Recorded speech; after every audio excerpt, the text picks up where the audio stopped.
Hello, Steve White, Steve Arts 89. Well, I grew up with Flatliners. I remember seeing it when I was a kid.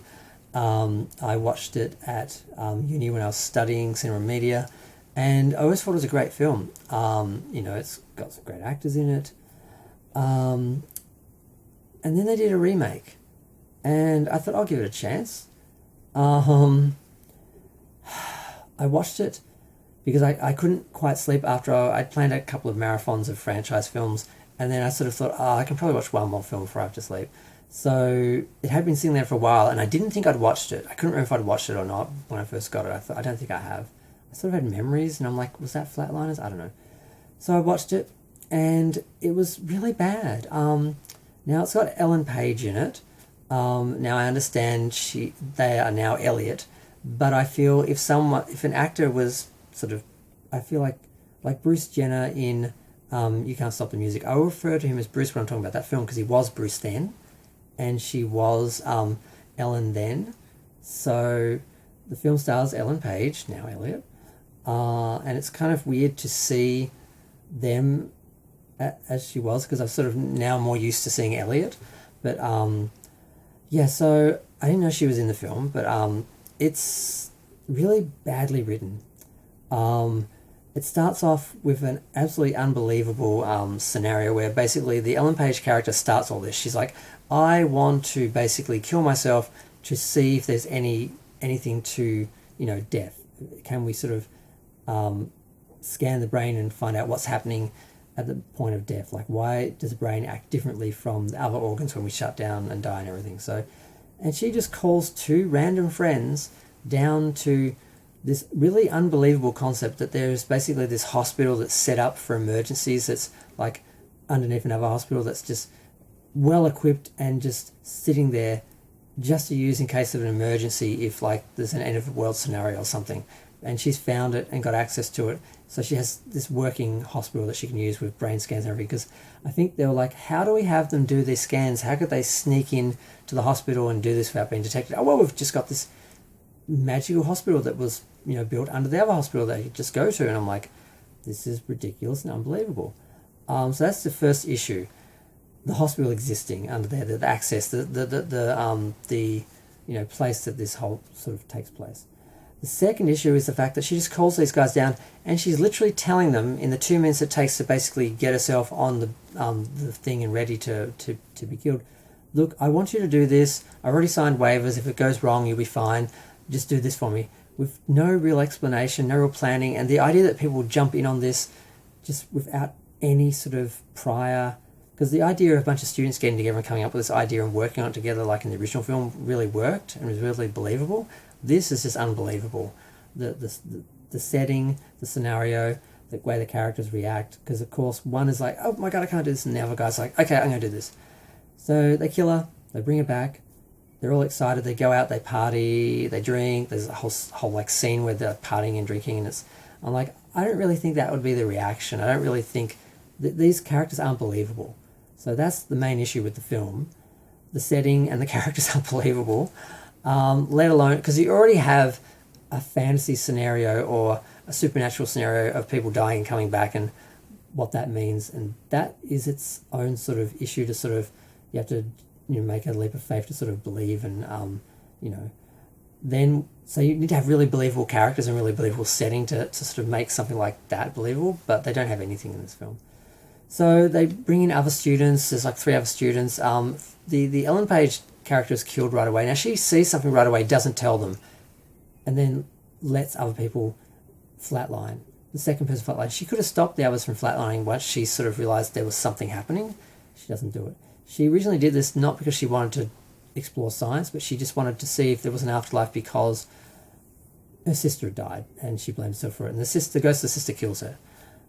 So the other characters, they all have their own issues, their own experiences, and eventually they pretty much all end up being killed. And there's a couple of really bad scenes, like just unexplainable stuff that doesn't make sense. Like one of the girls has a really bad flatline, and then the other girl who's been the most nervous about it says, look, I want to do this now. And they're like, we don't have time, there's going to be a cleaning crew coming in 20 minutes. But they do it anyway. And then the crew comes in and they have to try and revive her right after knocking her out and they have to get it out of the building without being detected. Of course they are detected. Security chases them, and this is in the days of, I mean, it's today. We've got like cameras everywhere.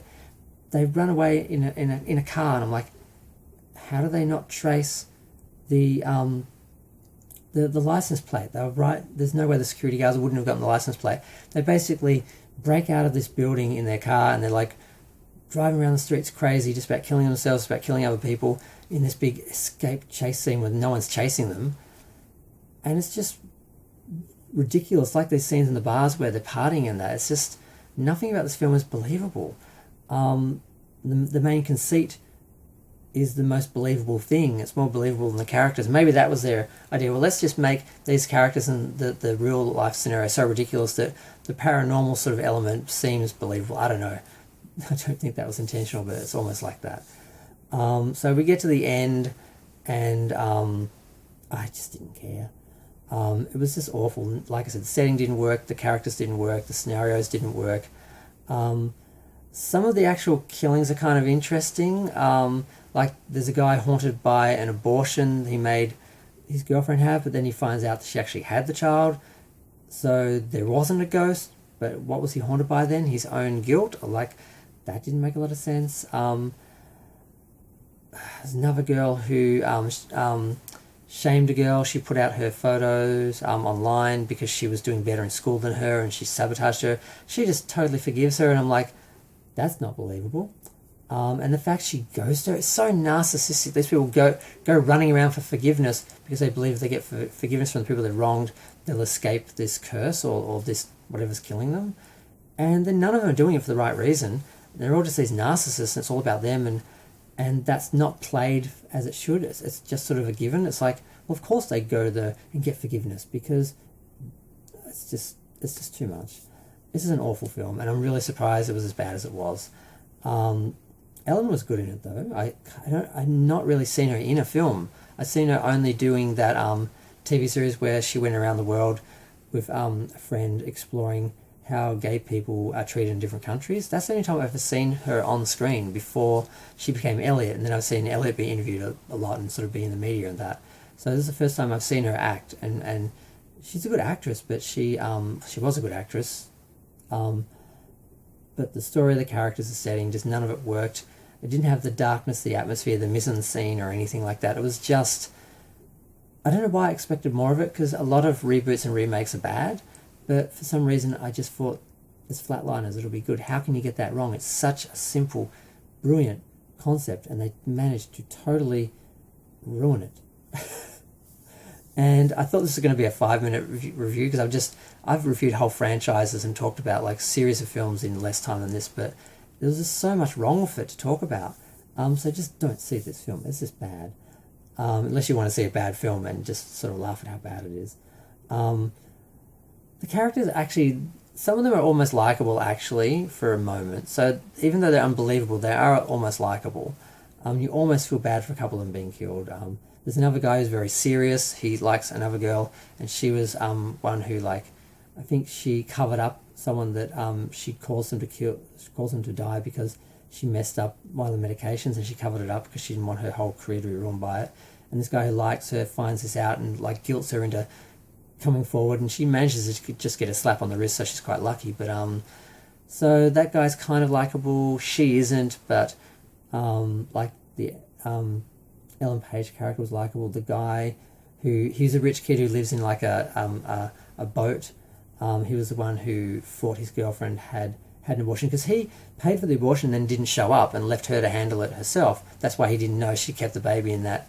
I think the negative energy was that she resented him for sort of abandoning her, not sort of for making her have the abortion, but he didn't know that. So again, it's a big mess. It doesn't work. And I'm going to go because I've been talking for nearly 10 minutes about this. Feel free to share, like, comment, subscribe. Let me know what you think. Do you think this film was as bad as I do? It's not often I don't like a film. The second Howling was bad. I didn't like that. The production was good, but just the story was just over the top and just so far removed from the first film. And I guess sometimes sequels feel like they have to do something different when really what you want is to revisit the same people, the same situation, or the same sort of film, the same format or something, or formula. And sometimes they do that and do it well. Sometimes they do it badly. Other times they just go in a totally different direction. Sometimes it can work as its own film. Other times it's just bad and not what you were asking for. So and Flatliners was on that level. There's only a few films I really didn't enjoy and thought about. We're watching it consciously going, this is bad, this is badly written, this doesn't make sense, the character wouldn't do this, this is purely here for this reason or that reason, doesn't work. And I don't usually watch films that critically, but some films are so bad, they just announce all their flaws to them, and then you start looking at it from the outside, it really pulls you out of the film. But yeah, I'm going to go.